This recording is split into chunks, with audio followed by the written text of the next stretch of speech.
मेरा नाम सोनिया है। मैं अभी 27 साल की हुई हूँ, लेकिन मेरा शरीर देखने में पूरी तरह से जवान औरत जैसा है। और मेरी शादी अभी 3 महीने पहले ही हुई है।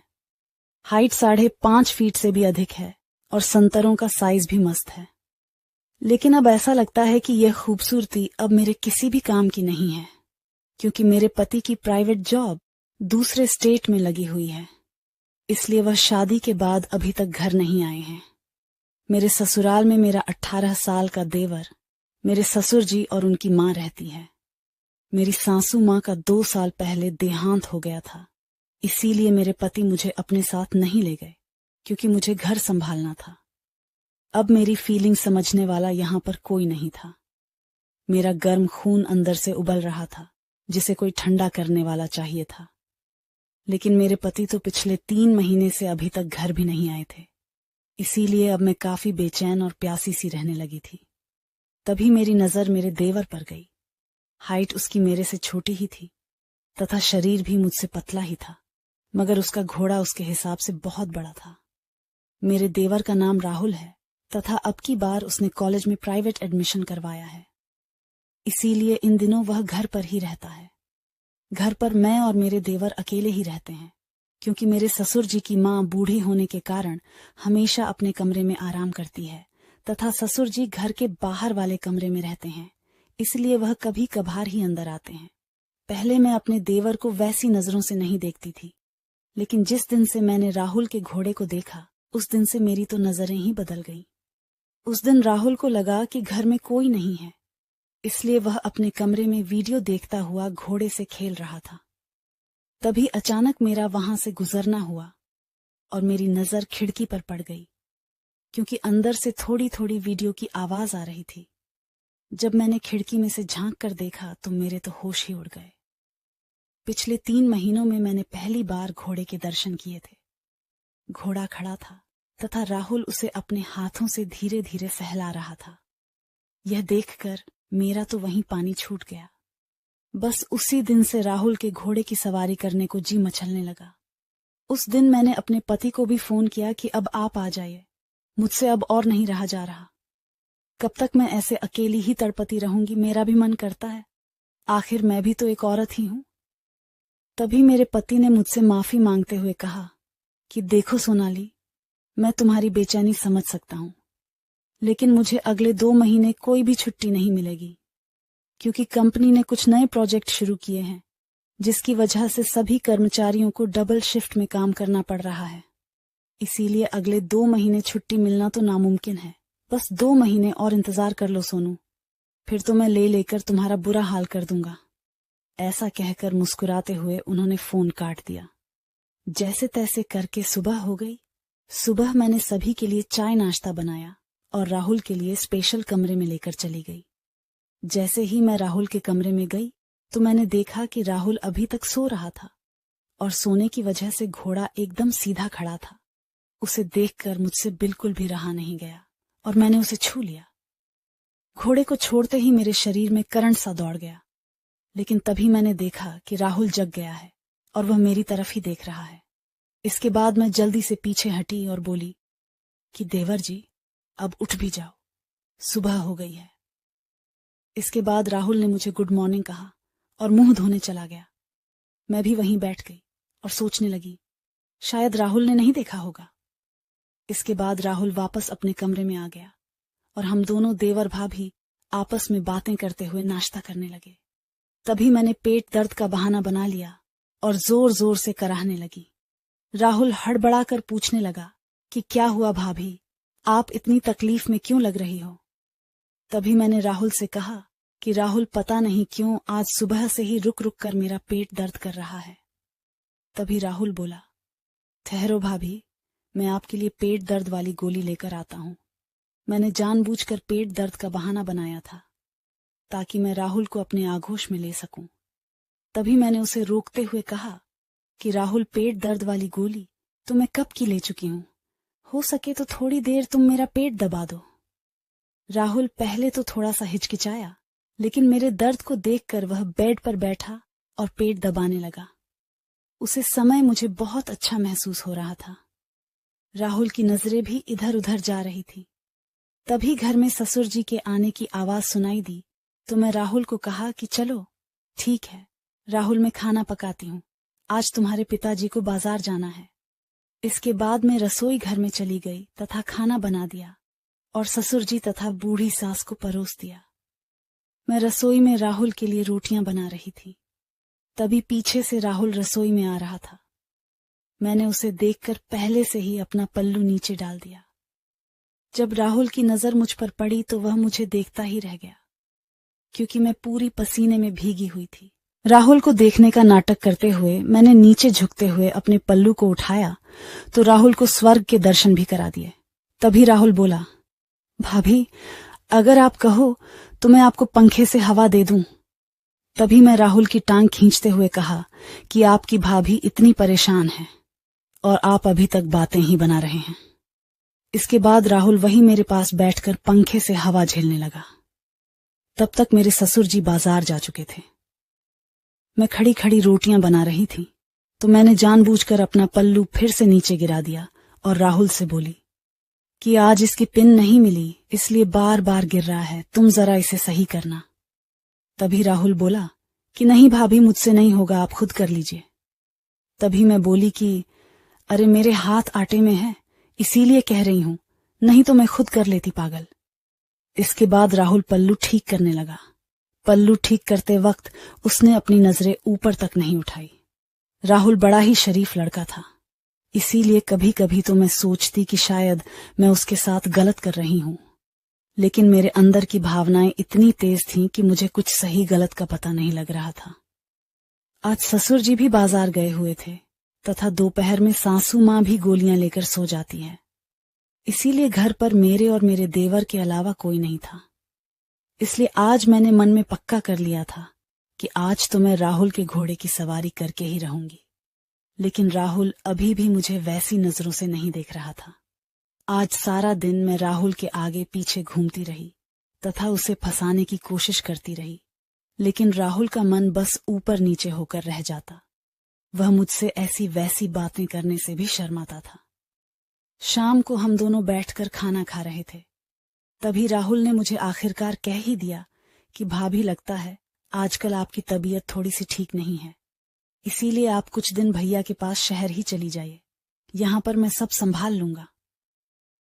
तभी मेरी आंखों में आंसू आ गए और मैंने राहुल से कहा कि बस करो, आप तो रहने ही दो।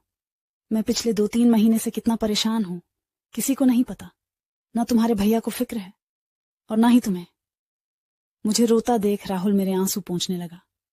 तभी मैं राहुल के गले लगकर सिसकने लगी। मैंने उस समय पता नहीं क्या क्या बोल दिया। मैं राहुल से कहने लगी कि देवर जी, मुझे आप में आपके भैया नजर आते हैं, इसीलिए मैं कभी कभी आपके आगे पीछे कुछ ज्यादा ही घूमने लगती हूँ, प्लीज आप इसका बुरा मत मानना। तभी राहुल मुझसे कहने लगा कि नहीं भाभी, आपकी बातों का भला मैं क्यों बुरा मानूंगा, आप जैसी भाभी तो किस्मत वालों को ही मिलती है। तभी मैंने राहुल का हाथ पकड़ लिया और उसे सहलाते हुए पूछने लगी कि तो आप मुझसे इतना दूर दूर क्यों भागते हैं?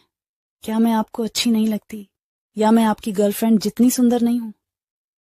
तभी राहुल मुझसे बोला कि नहीं भाभी, ऐसी कोई बात नहीं है, यहां तक कि मेरी तो कोई गर्लफ्रेंड भी नहीं है। तो मैंने उसकी गोदी में सर रख लिया और उससे कहने लगी, तो मुझे बना लो ना, क्यों इतना तड़पा रहे हो? तुम भी तुम्हारे भैया जैसे हो, ना वह मेरी सुनते हैं और ना तुम। तभी राहुल बोला कि पर भाभी, आप तो मेरी भाभी हो और अपनी भाभी के साथ ऐसा वैसा करना तो गलत होता है। आज मेरा इमोशनल होना राहुल पर थोड़ा भारी पड़ गया था और वह मुझे अपने दिल की सारी बातें बताने लगा। वह भी कहने लगा कि भाभी जी, जब मैं आपको देखता हूं तो मेरे शरीर में भी करंट सा दौड़ने लगता है। उस दिन जब मैंने आपको पसीने में तर देखा तो आपके साथ। राहुल इतना बोलकर चुप हो गया तो मैंने उससे कहा कि आगे बोलो ना, मुझे आपसे यही सुनना है, मुझे भी अच्छा लगता है। अगर तुम मुझे पहले कह देते तो मैं तो कब से तैयार थी। इसके बाद तो मैं खुश हो गई थी। मैं गोदी से खड़ी होकर बेड पर बैठ गई और राहुल से कहने लगी कि अच्छा बताओ, दूध पियोगे? तो राहुल बोला कि अरे भाभी, अभी तो खाना खाया है और ऊपर से दोपहर भी है, शाम को पी लेंगे। तभी मैंने कहा, अरे देवर जी, आप तो अभी बच्चे के बच्चे ही रह गए, मैं वह वाले दूध की बात नहीं कर रही हूं। तभी राहुल का मुंह लाल हो गया और उसने शर्माते हुए नजरें नीचे झुका ली। फिर मैंने कहा कि ऐसे शर्माने से बात नहीं बनेगी देवर जी, अभी आपको ही सब कुछ करना है। फिर मैं उससे पूछने लगी कि क्या कभी तुमने कभी किसी को घोड़े की सवारी कराई है? तो वह कहने लगा कि नहीं भाभी, मेरा पहली बार ही है। तो मैं हंसने लगी और उससे कहने लगी कि चिंता मत करो तुम्हें, और मुझे दोनों को ही बड़ा मजा आएगा। चलो अब जल्दी से तैयार हो जाओ। तभी अचानक से घर का दरवाजा बजा। मैंने राहुल से कहा कि तुम जरा रुको, मैं देख कर आती हूं कौन है। शायद ससुर जी आ गए हैं। जैसे ही मैंने बाहर जाकर दरवाजा खोला तो मैं देखकर हैरान हो गई, क्योंकि सामने मेरे पति थे। तभी मैंने चौंक कर कहा, आप? तो वह कहने लगे कि क्यों, क्या बात हुई मेरी रसमलाई? मैं ही हूं, आज आपके पतिदेव साक्षात प्रकट हुए हैं।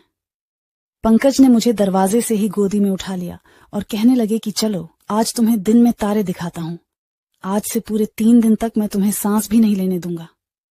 तभी मैं उनसे कहने लगे कि चलो बच्चों वाली हरकतें छोड़ो और अब नीचे उतारो, राहुल देख लेगा। लेकिन वह नहीं माने और सीधा मुझे अपने कमरे में ले गए। थोड़ी देर बाद मैंने उनके लिए खाना लगा दिया और वह भी फ्रेश होकर आ गए। राहुल भी उनसे मिला तथा हम तीनों ने दोपहर का खाना खाया। मैंने उनसे पूछा भी कि आप तो कह रहे थे कि अगले 2 महीने तक कोई छुट्टी नहीं मिलेगी, फिर कैसे आ गए? तो वह कहने लगे कि बस तुम्हारे लिए ही आया हूं। खाना खाकर हम सभी आराम करने लगे तथा शाम तक ससुर जी भी आ गए, तो सभी लोग बहुत खुश थे। पंकज भी अपनी बहुत सारी बातें सुनाने लगे और रात को खाना खाकर हम सो गए। मैंने उस रात पंकज से बहुत सारी बातें की तथा उसने भी बहुत बातें बताई, लेकिन वह दिन में थकने के कारण आधे घंटे ही ले पाए। लेकिन 3 महीनों बाद उस आधे घंटे में मुझे स्वर्ग जैसा आनंद मिला। अब पंकज 5 दिन रुके थे और इन 5 दिनों में उन्होंने मेरा बुरा हाल कर दिया था। देने के बाद मैं ठीक से चल भी नहीं पाती थे। वह दिन में भी और रात में भी, कमरे में भी और यहां तक कि बाथरूम में भी लेने लगे थे। ये 5 दिन कब निकल गए मुझे बिल्कुल भी पता नहीं चला। हालांकि पंकज 3 दिनों की ही छुट्टी लेकर आए थे, लेकिन मैंने उन्हें जबरदस्ती 2 दिन और रख लिया, क्योंकि अब पता नहीं आगे कब वापस आना हो। पंकज अब वापस चले गए थे और मैं भी बहुत खुश थी। यहां तक कि मुझसे तो अब भी ठीक से चला नहीं जा रहा था। लेकिन इन 5 दिनों में मैं राहुल को तो भूल ही गई थी और मैंने उससे ज्यादा बात भी नहीं की। पंकज के आने के तीसरे दिन बाद से राहुल घर में नहीं दिखा। जब मैंने पंकज जी से पूछा तो उन्होंने बताया कि वह मिलने के लिए अपने मामा के यहाँ चला गया है। पंकज को गए हुए पूरे 5 दिन बीत चुके थे तथा राहुल भी अभी तक नहीं आया था, तो मुझे चिंता होने लगी कि कहीं राहुल मुझसे नाराज तो नहीं हो गया है। इसीलिए मैंने हिम्मत करके उसकी मामी के यहाँ फोन कर लिया। उसकी मामी से बात करने के बाद में मैंने राहुल से बात की और उससे पूछा कि क्या हुआ देवर जी, अपनी भाभी से नाराज हो गए हो क्या? फोन पर तो राहुल ने ठीक ही बात की और उसने कहा कि नहीं भाभी, घर में मन नहीं लग रहा था, इसीलिए सोचा कहीं बाहर मिलाऊं।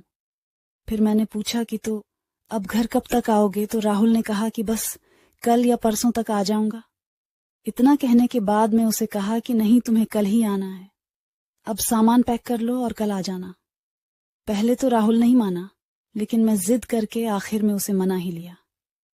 अगले दिन राहुल घर आ गया और उसने बस मुझे नमस्ते किया और अपने कमरे में चला गया।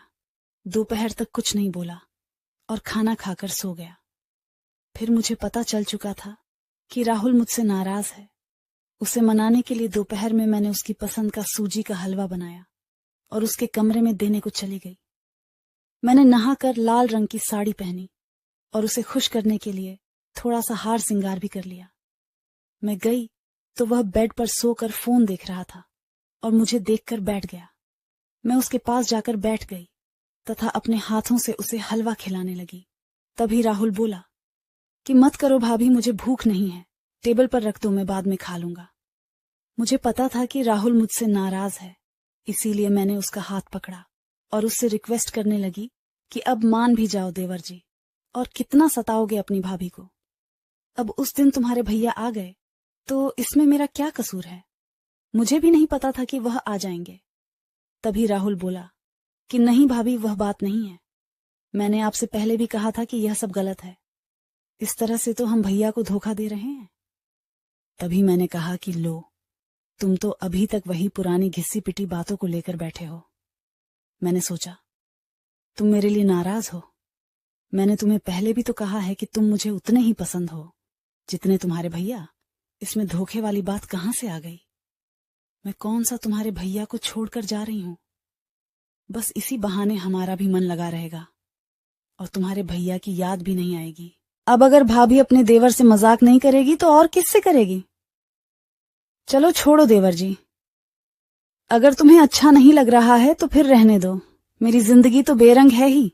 चलो फिर हलवा तो खा लो, कब से ठंडा हो रहा है। फिर राहुल हंसकर बोला कि अच्छा, अब हलवा ही खिलाओगी या फिर दूध भी पिलाओगी? उसे दिन तो आप बड़ा कह रही थी कि देवर जी दूध पी लो। तभी मैंने राहुल को चिमटी काटते हुए बोला कि दूध तो तुम्हारे भैया पी गए, अब तो तुम्हें इन्हें देखकर ही काम चलाना पड़ेगा। और ऐसा बोलकर हम दोनों हंसने लगे। उसके बाद राहुल मुझसे पूरी तरह से खुल गया। फिर वह पूछने लगा कि अच्छा भाभी बताओ, उस दिन क्या हुआ था जब भैया आए थे? फिर मैं मजे लेते हुए उसे बताने लगी कि पता नहीं तुम्हारे भैया कौन सी गोली खाकर आए थे, मुझे तो अभी तक दर्द हो रहा है। पिछले 5 दिनों में उन्होंने मुझे ठीक से सोने भी नहीं दिया। तभी राहुल बोला कि भाभी, अगर आप जैसी खूबसूरत बीवी हो तो कोई भला कैसे सो सकता है? तभी मैं बोली कि देखो देवर जी, मुझे ज्यादा मस्खे मत लगाओ। अगर कुछ चाहिए तो सीधे ही मांग लो, मैं आपको मना नहीं करूंगी, आखिर एक ही तो देवर है मेरा। तभी राहुल बोला कि अच्छा तो बताओ, फिर मुझे कब दोगी? तभी मैं बोली कि सही वक्त आएगा तो दे दूंगी, इतनी भी जल्दबाजी मत करो। तो राहुल बोला कि भाभी अच्छा, फिर गुब्बारों से ही खेल लेने दो। फिर मैं बोली कि अरे बाबा, इसमें पूछने वाली कौन सी बात है, जब मन करे तब खेल लिया करो। राहुल ने अपने जीवन में पहली बार गुब्बारों को छुआ था तो उसका तो छूते ही छूट गया। मैंने राहुल को बोला, क्या हुआ देवर जी, कैसे हैं? तो राहुल शर्माते हुए बोला कि मेरा तो निकल गया भाभी जी। तभी मैंने मुस्कुराते हुए पूछा कि क्या निकल गया? तो राहुल बोला, वही जो निकालना होता है। इसके बाद हम दोनों जोर जोर से हंसने लगे। तभी मैंने कहा कि देवर जी, आप तो बहुत नरम निकले। इस प्रकार अब राहुल मेरे साथ बहुत मस्ती करता और मैं भी उसके साथ बहुत मस्ती करती। वह मेरे कामों में भी हाथ बंटा देता। अब मैं पंकज को भी घर आने के लिए परेशान नहीं करती थी।